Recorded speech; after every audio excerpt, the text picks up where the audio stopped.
Nos atiende Marta Carvajalino, la ministra de Agricultura.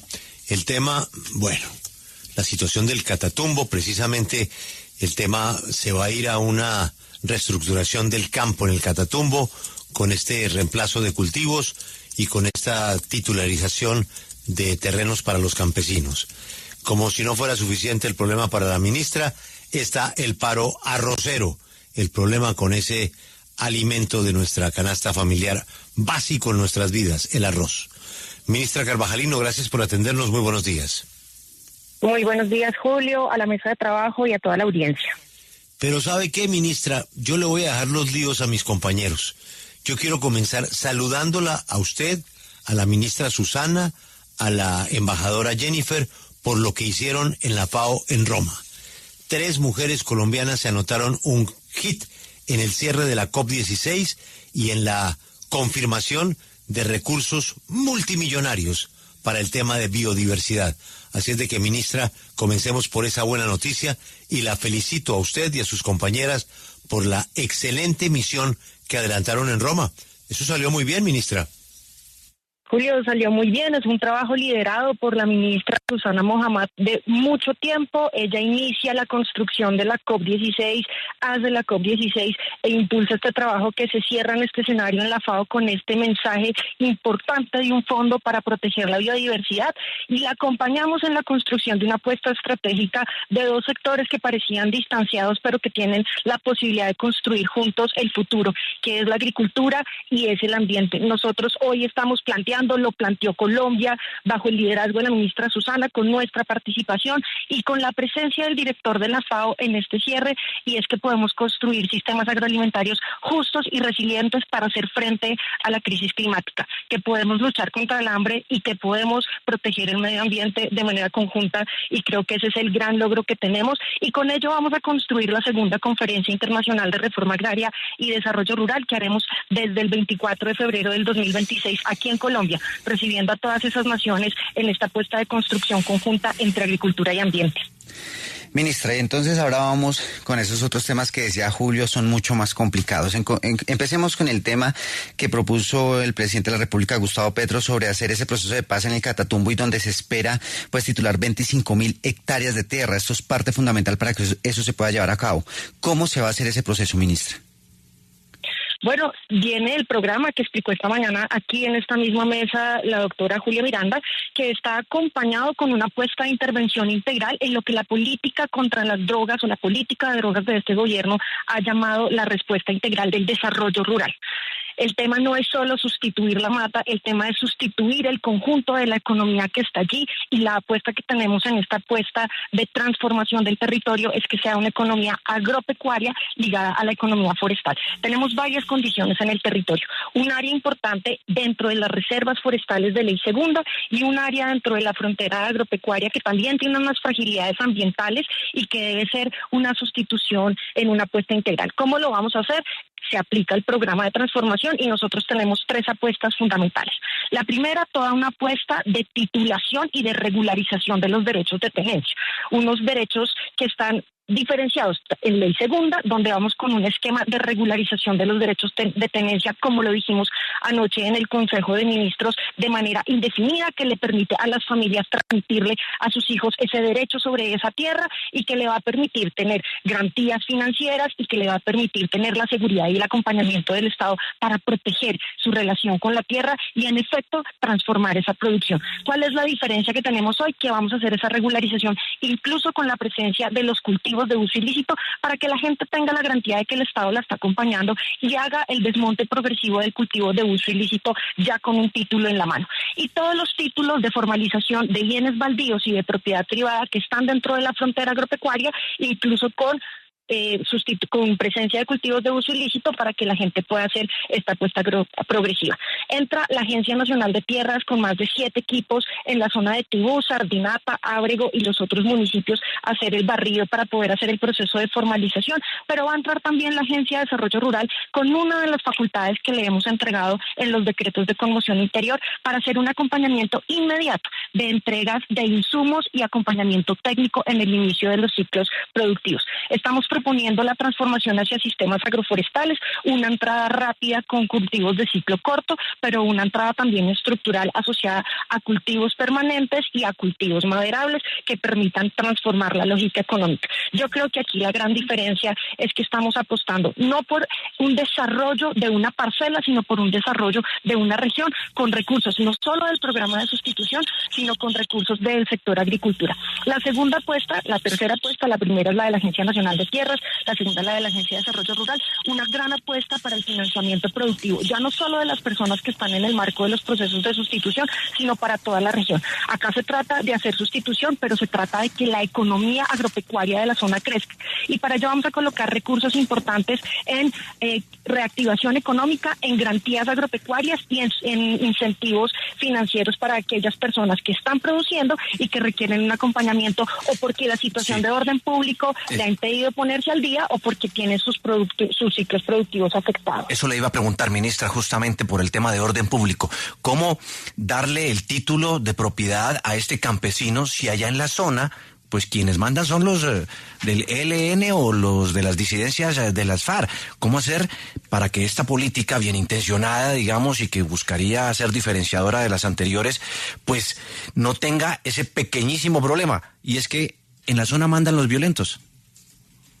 Bueno, yo creo que voy a recuperar algunas cosas que dijo el doctor Jaramillo esta mañana también en la entrevista. Y es que aquí lo primero es que hay toda una actuación de seguridad que tiene unos recursos extraordinarios, una entrada del ejército y de las actuaciones de la fuerza pública, pero en lo fundamental una entrada desde lo sectorial alrededor de un acuerdo con las organizaciones y con un enfoque territorial. Es muy importante que no se trata de la transformación de una unidad productiva, se trata de la transformación de un territorio. Y esto solo se hace si estamos de acuerdo y se hace impulsado por la misma comunidad. El trabajo que hacemos es con las organizaciones directamente en el proceso de retorno y de restablecimiento de las garantías frente a las comunidades que se encuentran confinadas. El presidente ayer, los ministros, hemos firmado un decreto para poder garantizar la presencia fundamentalmente en el municipio de Tibú de nuestras instituciones. Tendremos que tener las garantías de seguridad y unos equipos que estén afianzados con la gente del territorio, para que sea la gente del territorio la que nos permita desplegar la actividad institucional y recuperar la gobernanza que las comunidades vienen construyendo. Yo soy optimista porque esta no es una apuesta desde Bogotá, es una apuesta que se ha diseñado alrededor de lo que el director del Departamento Nacional de Planeación presentó anoche, que es todo el Pacto Catatumbo, un proceso de 2 años reconocido en el territorio, construido desde las apuestas del territorio, con las comunidades indígenas, con las comunidades campesinas, en una apuesta de gobernanza. Y eso nos va a permitir tener no solo las garantías que nos va a dar la fuerza pública, sino las garantías de la gobernanza y de la construcción colectiva en el territorio. Sí, ministra, hay campesinos que trabajan diferentes cultivos y por lo mismo tienen varias parcelas, no en el mismo sitio. En ese sentido, ¿cómo será cómo se darán esos títulos de tierra? ¿Habrá como un límite de hectáreas o, bueno, un límite de tierra para cada campesino, para cada familia? Bueno, nosotros tenemos hoy unas limitaciones en el régimen jurídico agrario, unas relacionadas con los bienes baldíos que están asociados a la unidad agrícola familiar. Yo no podría titular un baldío por encima de la unidad agrícola familiar. Yo no creo que esa sea la situación de la zona y tenemos frente a la propiedad privada o a la formalización de la propiedad privada también un límite en relación a esa unidad agrícola familiar.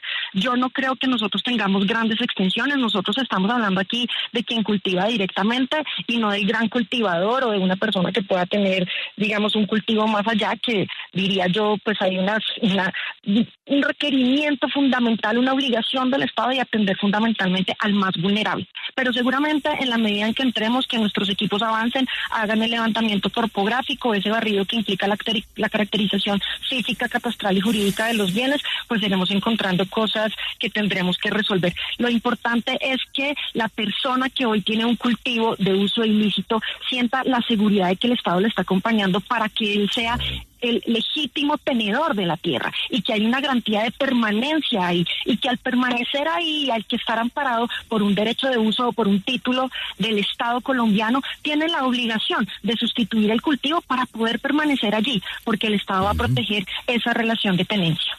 Incluso, repito, que es muy importante en esa zona de reserva forestal de ley segunda, porque antes teníamos dos obstáculos antes que hoy ya no tenemos. El primero, que no podíamos hacer regularización o titulación en bienes con cultivos de uso ilícito. En esta conmoción nos estamos jugando por decir, vamos a reconocer esas relaciones de tenencia para que la sustitución sea progresiva y sea segura, y la segunda, que lo vamos a poder hacer al interior de las zonas de reserva forestal de ley segunda, con el acuerdo 315 que proferimos en la Agencia Nacional de Tierras y que nos permite reconocer la permanencia a futuro de manera protegida y decidida de las comunidades que están al interior de esa zona de reserva forestal, con el compromiso además de que las actividades productivas que allí se desarrollen puedan estar en consonancia con esos objetivos de conservación. Nosotros tenemos un potencial alrededor de la economía forestal inmenso, inexplotado, inexplorado, diría yo, y podemos fomentar en ese sistema agroforestal que estamos proponiendo con la unidad de sustitución de cultivos y con el Ministerio de Medio Ambiente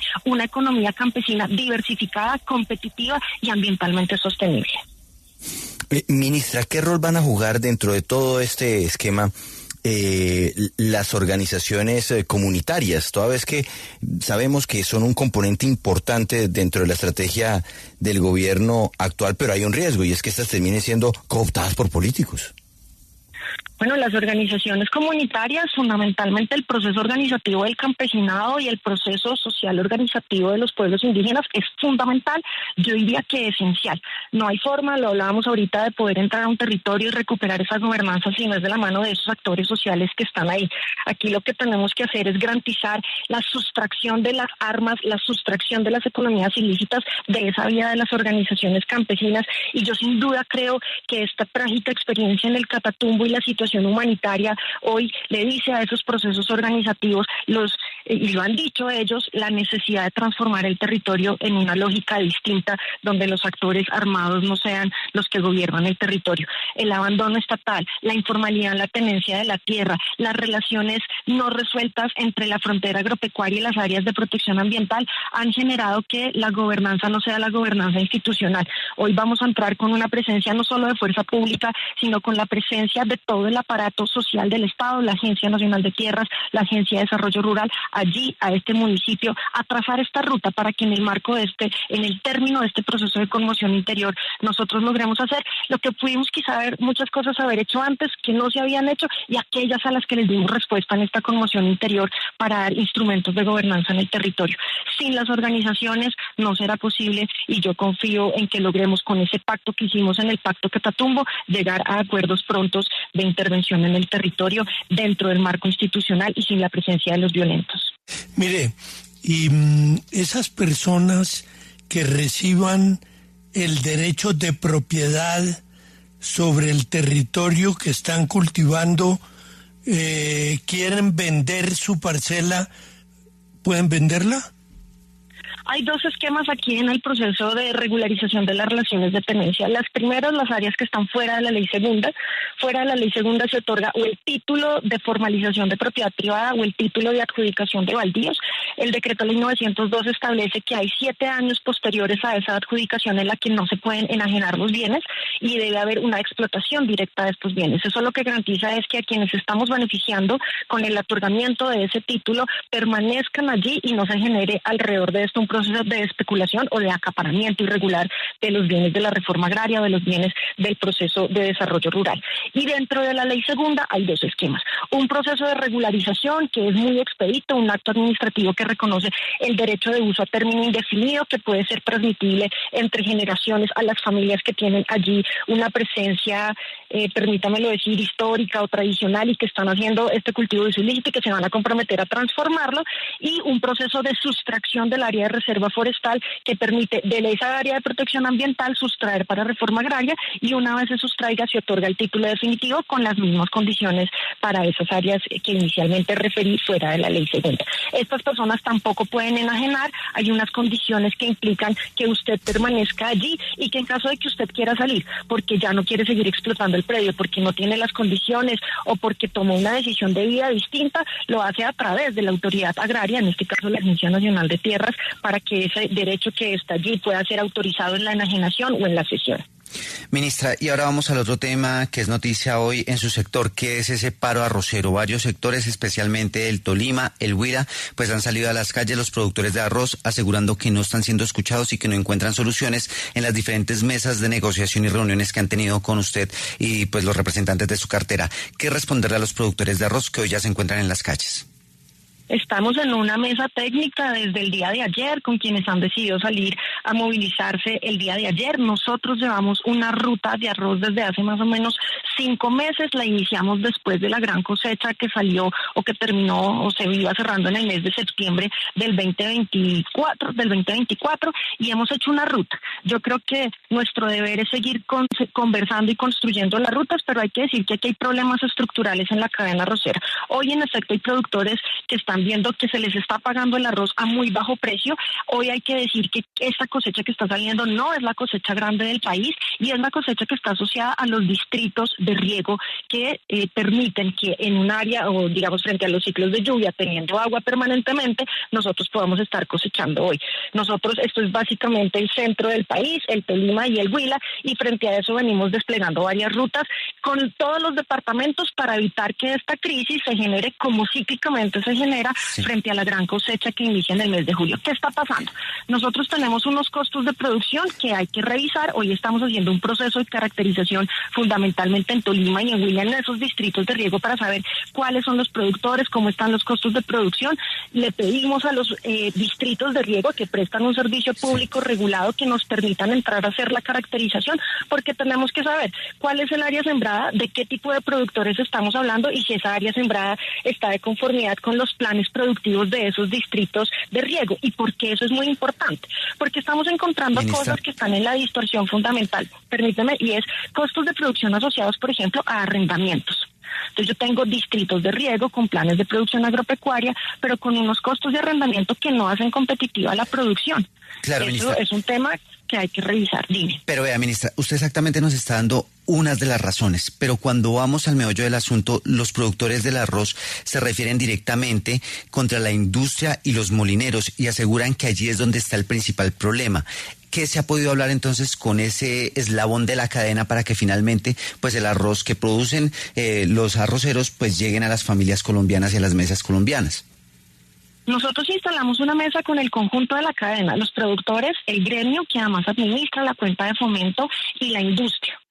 Instalamos una mesa más o menos en septiembre. Aquí hay que recordar que el esquema en Colombia no es la regulación de los precios, es una actividad de libre mercado con una contribución parafiscal que se reúne en una cuenta de fomento. La industria dice, digamos, da unas cifras y dice que esos son los precios, los productores dan otras cifras de los costos de producción. Nosotros en este mes de enero, ante una posible distorsión de precios, convocamos a la Superintendencia de Industria y Comercio. Hay que decir que la doctora Cielo Rusinski incluso venía haciendo investigaciones desde antes y ha estado al frente. Esperamos que prontamente ella nos pueda anunciar resultados para saber si aquí hay una distorsión o un uso irregular o una interferencia irregular en el tema de los precios, y si ese es el caso, pues que se apliquen las sanciones. Hay una situación con el tema del arroz y son los tratados de libre comercio con Estados Unidos, con la Comunidad Andina de Naciones. Los arroceros han venido pidiendo la revisión de los tratados de libre comercio y la implementación de salvaguardas. Eso lo va a implementar el Ministerio de Comercio y nosotros estamos haciendo el estudio de algo que llamamos la libertad vigilada o la libertad regulada. ¿Qué es la posibilidad? ¿Qué es lo que se nos está pidiendo? Que el Estado, a partir de la política del gobierno y del sector agricultura, es una facultad que tenemos en la Ley 81 de 1988, pueda establecer límites o metodologías para un precio base o un precio techo. Ministra. Estamos estudiando porque la ley me exige probar las distorsiones en el precio para poder aplicar esa facultad de libertad vigilada o regulada. Ministra, menciona usted el Tratado de Libre Comercio y Donald Trump ha anunciado en estos días, ayer lo hizo más específicamente, que está pensando en ponerle aranceles a todos los productos agrícolas que lleguen a los Estados Unidos. ¿Qué análisis hacen ustedes de esta situación? ¿Qué implicaciones tendría y cuál sería la respuesta? Nosotros tenemos un análisis de impacto, incluso desde el momento de esta situación de un domingo, más o menos hace un mes, Tenemos unas cadenas bastante afectadas, por ejemplo el café, nuestro gran comercializador es de Estados Unidos, tenemos arancel cero con Estados Unidos, las exportaciones en carne, las exportaciones en flores, las exportaciones en frutales. Nosotros tenemos cadena por cadena, con la ayuda de los gremios que administran los recursos de las contribuciones para fiscales, leído ese impacto y trabajamos con la Cancillería y con el Ministerio de Comercio en dos temas. El primero, el tema de diversificación, apertura de mercados, un mercado asiático que crece, que sostiene unos retos agrologísticos complejos y que hoy en día también tiene unos aranceles que son que le impactan competitivamente a estas cadenas. Pero trabajamos también en un tema de cuál debería ser la respuesta desde nuestra política de comercio exterior al establecimiento de esos aranceles, lo que va a, digamos, depender del análisis que haga el señor ministro de Comercio de esa respuesta integral a los anuncios que viene haciendo Estados Unidos y que ya han respondido países que ya están afectados como México, como China y otros. Ministra Carvajalino, ministra de Agricultura, gracias por atendernos. Le deseo un feliz martes. A ustedes muchísimas gracias y permítame, Julio, decir que todo esto que se viene construyendo, la construcción y el diálogo alrededor de la situación de una cadena tan importante en el abastecimiento alimentario para Colombia como lo que es el arroz, la situación del Catatumbo y hacer del Catatumbo una región potencia agroalimentaria, o la situación que tenemos con nuestros campesinos y campesinas, con nuestros pueblos indígenas y con nuestras comunidades negras, es algo que hemos convocado a un gran acuerdo nacional que hemos llamado el Nuevo Pacto por la Tierra y la Vida, para resignificar esa apuesta de Chicoral, y esperamos poder tener muchas más oportunidades para que ese pacto por la tierra y por la vida, que es el pacto por una Colombia potencia mundial de la vida, por una Colombia potencia agroalimentaria, lo podamos compartir con su audiencia.